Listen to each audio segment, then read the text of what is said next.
Revere's Ride by Henry Wadsworth Longfellow. Listen, my children, and you shall hear of the midnight ride of Paul Revere.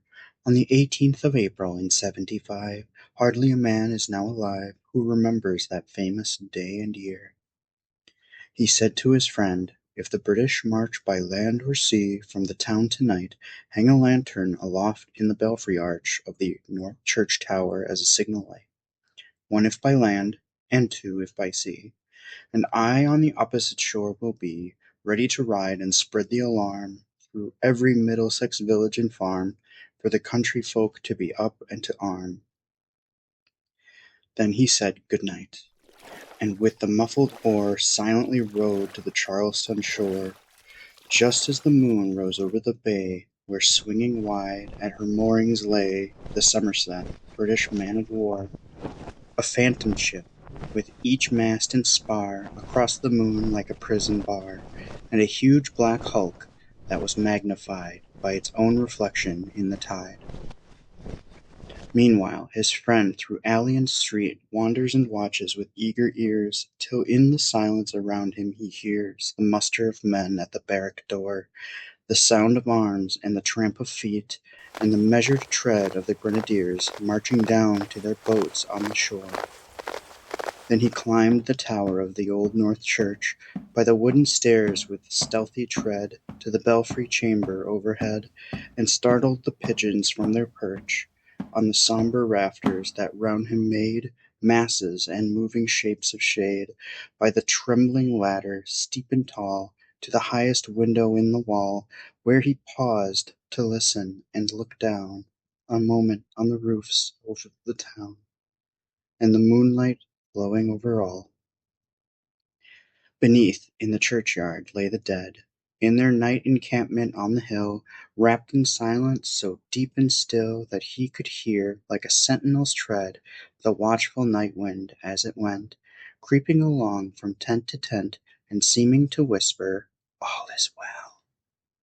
A moment only he feels the spell of the place and the hour, and the secret dread of the lonely belfry and the dead, for suddenly all his thoughts are bent on a shadowy something far away, where the river widens to meet the bay, a line of black that bends and floats on the rising tide like a bridge of boats. Meanwhile, impatient to mount and ride, booted and spurred with a heavy stride, on the opposite shore walked Paul Revere. Now he patted his horse's side, now gazed at the landscape far and near, then, impetuous, stamped the earth, and turned and tightened his saddle girth, but mostly he watched with eager search the belfry tower of the old North Church, as it rose above the graves on the hill, lonely and spectral and sombre and still, and lo!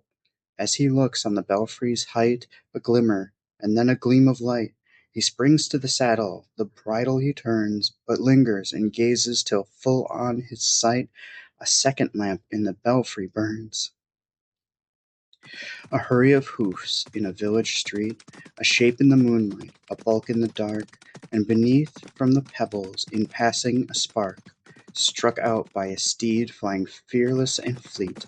That was all, and yet through the gloom and the light the fate of a nation was riding that night, and the spark struck out by that steed in his flight kindled the land into flame with its heat.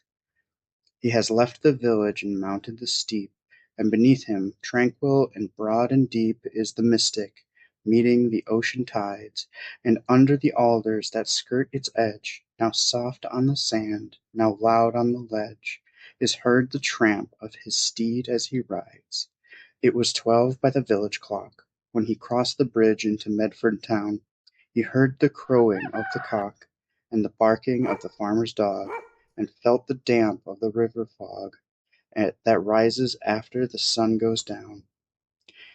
It was 1 by the village clock when he galloped into Lexington. He saw the gilded weathercock swim in the moonlight as he passed, and the meeting house windows, blank and bare, gaze at him with a spectral glare, as if they already stood aghast at the bloody work they would look upon.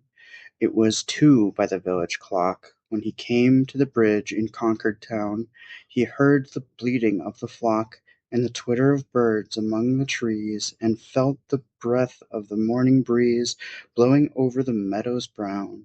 And one was safe and asleep in his bed, who at the bridge would be first to fall, who that day would be lying dead, pierced by a British musket ball.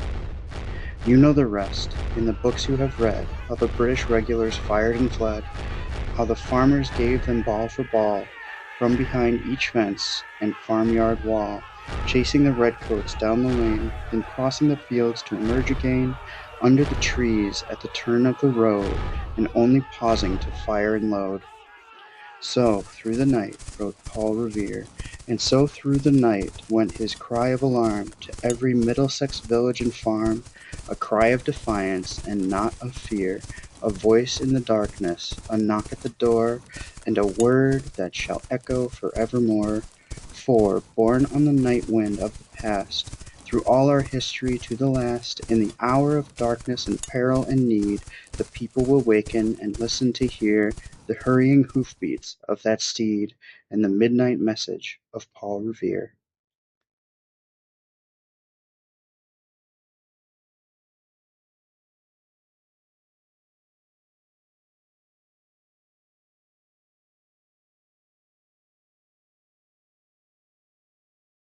Hi, friends. Thank you so much for checking out my YouTube channel today. If you like what you see, please like, comment, and subscribe. I'd love to have some suggestions for other poems and short stories to read on here. If you're interested in more poems, I have a ton on my Instagram page, which is at James_library. And if you're interested in following what I do for my own writing personally, I have an author page on Instagram, which is at James_Larson_writer. Hope you have a wonderful day. See you in the next video. Bye.